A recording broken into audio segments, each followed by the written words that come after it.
أما بعد فأعوذ بالله من الشيطان الرجيم بسم الله الرحمن الرحيم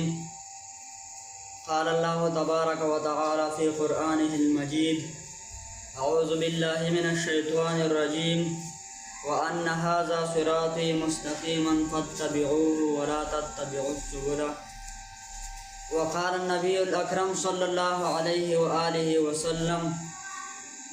ستفترق أمتي 73 فرقة كلها في النار إلا واحدة أو كما قال عليه الصلاة والسلام. زما ډېر محترمو سامعین کرامو ورونو، الله جل شانه فرمایي په قرآن عظیم الشان کې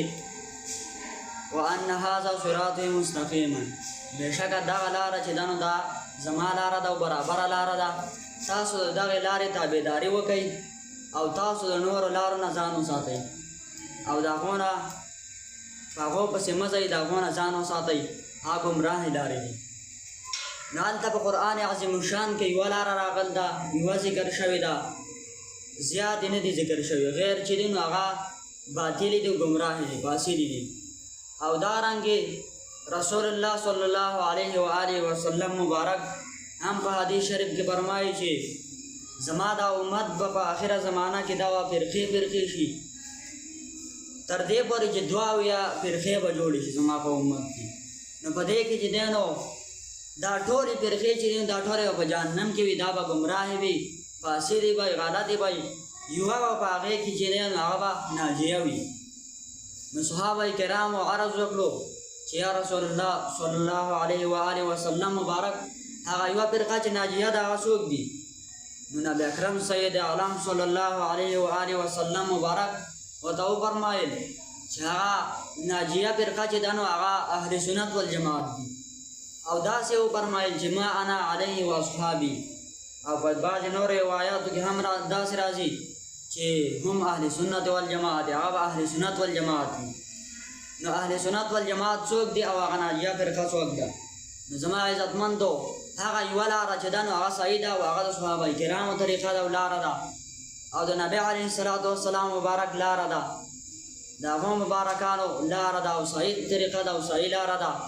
او دا نورې ټولې چې دي نو دا ګمراهان دي او دا ګمراه دي. زما عزتمندو د هغه لارې طلب کول پکار دي، هغه لار خپلول پکار دي، د نورو نه ځان ساتل پکار دي. نو اهل سنت والجماعت دا شاته ویلی کېږي، دا هغه خلک دي چې دا په قرآن عظیم الشان باندې هم عمل کوونکي وي او دغسې په احادیث مبارکو باندې هم عمل کوونکي وي او داسې په اقوالو د صحابه کرامو باندې هم عمل کوي او داسې د تابعینو د علمای ائمه مجتهدینو هم چې دی نو تابعدار وي د هغو اقوال هم مني، په هغو باندې عمل کوي، د یو نه هم منکر نه وي. نو زما عزتمند دغه خلک چې دی نو دا اهل سنت والجماعت دی او دا عقیده چې ده نو دا صحیح ده. نو زما عزتمندو د هغه لارې اتباع پکار ده او د عقیدې صحیح کول چې دی نو دا په هر مسلمان باندې مؤمن باندې دا فرض دي او لازم دی، واجب دي، د دې نه خلاصی نشته دی. ځکه د اسلام دپاره چې دی نو صحیح عقیده دا شرط ده. ځکه چې د چا عقیده خرابه وي، عقیده فاسده وي، نو دا کار څومره اعمال هم کوي، نیک اعمال کوي، څومره اعمال چې دی کولی شي هغه کوي، نو دی ته هغه په دنیا او په آخرت کې ورته څه پیدا نه کوي، هغه ضایع وي. خو چې د چا عقیده برابر وي او صحیح وي نو دا به خامخا دا به الله جل شانه د الله جل شانه د عذابونو نه دا نجات به میځي او په آخرت کې به دا به هلته کامیاب وي او په دې باندې بس تکلیف نه وي. نو عقیده صحیح کول چې دی نو زما عزتمندو دا په هر مسلمان باندې فرض دي. ځکه چې یو شاعر فرمایي چې هشت اول چون نهد میں عماره کج تاسو ریا میرا و دیوار کج. ځکه شاعر فرمایي چې مطلب دا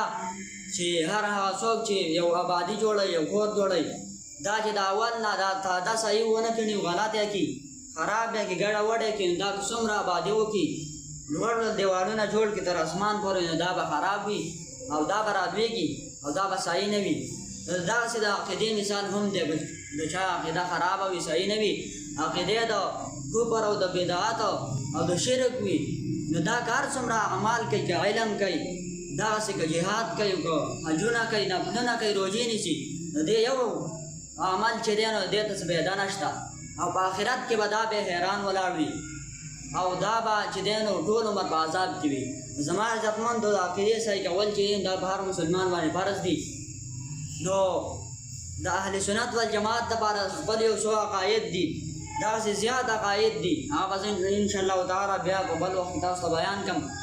نو په هغه کې تفصیل ډېر دی. نو یوه عقیده چې دی نو په اهل سنت والجماعت په عقایدو کې هغه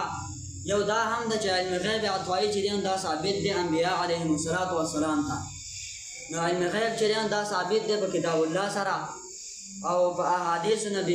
نبویو سره هم ثابت دی او داسې نورو ائمه مجتهدینو نورو لوی علما کرام هم دا ثابت کړی دی. نو د دې اثبات زه تاسو ته کول غواړم. الله جل شانه په قرآن عظیم شان کې فرمایي وما كان الله ليطلعكم على الغيب ولكن الله يجتبي من رسوله من يشاء. په دې آیات کریمه کې چې دی نو الله جل شانه دلته علم غیب چې دی نو علم غیب ذکر دلته شوی دی. علم غیب چې دی نو دا انبیاو ته ثابت دی. په دې کې داسې په بل آیات کریمه کې الله جل شانه فرمایي چې عالم الغیب فلا یظهر علی غیبه احدا الا من ارتضى من رسول فانه يسلك من بين يديه ومن خلفه رصدا. په دې آیات شریف کې چې دی نو هغه علم غیب عطوایي چې دی نو دا ثابت دی انبیا علیهم السلام ته. او د دې آیات په ذیل کې تفسیر مظهری په جلد نمبر 10 کې او په صفحه نمبر 96 کې هغه لیکي په دې کې چې دی نو په دغه کې انبیا علیهم السلام ته علم غیب عطوایي هغه ثابت کړی دی او بیا یې فرمایلي دي وروسته د دې نه چې انبیا علیهم السلام ته علم بالمغیبات چې دی نو دا قطعي او یقیني دی. او دغسې په یو حدیث شریف کې راځي احادیث په دې کې هم ډېر زیات دي. د یو حدیث شریف په دې کې هغه دا دی چې د عمر ابن خطاب رضی الله تعالی عنه مبارک نه روایت دی. دا فرمایي چې یو ورځ رسول الله صلی الله علیه و آله وسلم مبارک موږ له سهار لمونځ وکړو جامع وکړه او بیا منبر ته مبارک وخوته او خطبه یې لوستله تر دې پورې چې وخت د مازدیګر چې دی نو وخت د ماسپښین هغه داخل شو وخت د ظهر. نو بیا مبارک راکوز شو او موږ له لمونځ وکړو جامع وکړه او هغه نه بعد چې دی نو نبی علیه السلام مبارک بیا منبر ته وخوته او خطبه یې لوستله تر دې چې وخت د عصر د مازدیګر وخت داخل شو. نو بیا نبی علیه السلام مبارک راکوز شو او موږ له لمونځ وکړو. د مانځه نه بعد چې دی نو بیا نبی اکرم صلی الله علیه و آله وسلم مبارک منبر ته وخوته او خطبه یې لوستله تر دې پورې چې هغه نور غایب شو او د ماښام وخت داخل شو. نو نبی علیه السلام مبارک وفرمایل دا صحابي فرمایي عمر رضی الله تعالی عنه چې فاخبرنا بما كان وبما هو كائن الى يوم القيامه رواه مسلم. یعنی مطلب دا چې موږ ته بیا خبر راکړو په هغه څه سره چې مخکې تېر شوي وو د دې نه په مخکې زمانه کې چې کوم څه شوي وو او هغه چې کېدونکي وو په راروانه زمانه کې تر د قیامت پورې چې څه کېدونکي وو هغې هم راته هم بیان کړه او د دغه نه موږ خبر کړو او موږ هغه یاد کړه. نو په دې حدیث شریف کې چې دی نو هم علم غیب عطوایي رسول الله صلی الله علیه و آله وسلم مبارک ته او دغسې ټول انبیاو ته انبیاو علیهم التسلیمات ته ثابت دی. او په نورو احادیثو کې هم راځي ګڼ احادیث په دې کې چې دی نو هغه شته دی راغلي دي.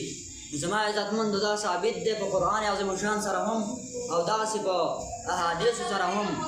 او څوک چې د دې عقایدو نه انکار کوي دا نه مني او د دې رد کوي او د دې نه څوک منکر وي نو هغه چې دی نو هغه عقیده خرابه ده او هغه ګمراه دی او عقیده باطله ده. هغه ځان ته صحیح نشي ویلی که وهابي دی او که پنجپیری دی هغه دا دعوه کوي چې زموږ عقیده صحیح ده او ستاسو دا خرابه ده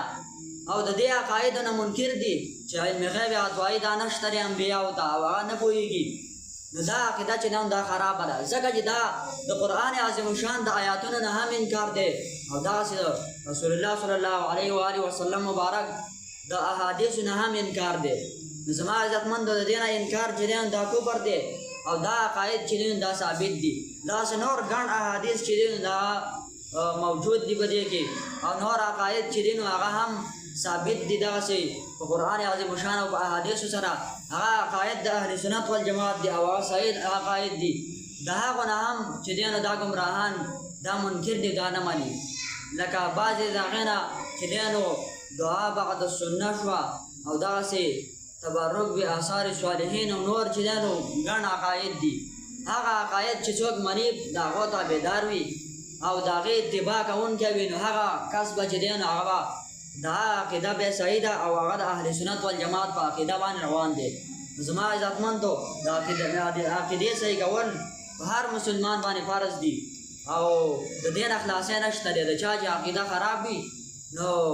هغه به چې دی نو هغه به په جهنم کې پروت وي او هغه ته به نجات نه میلاویږي د قیامت په ورځ به هم حیران وي نو الله جل شانه دې موږ او تاسو ته د صحیح عقیدې هغه اتباع را نصیب کړي واخر دعوانا الحمدلله رب العالمین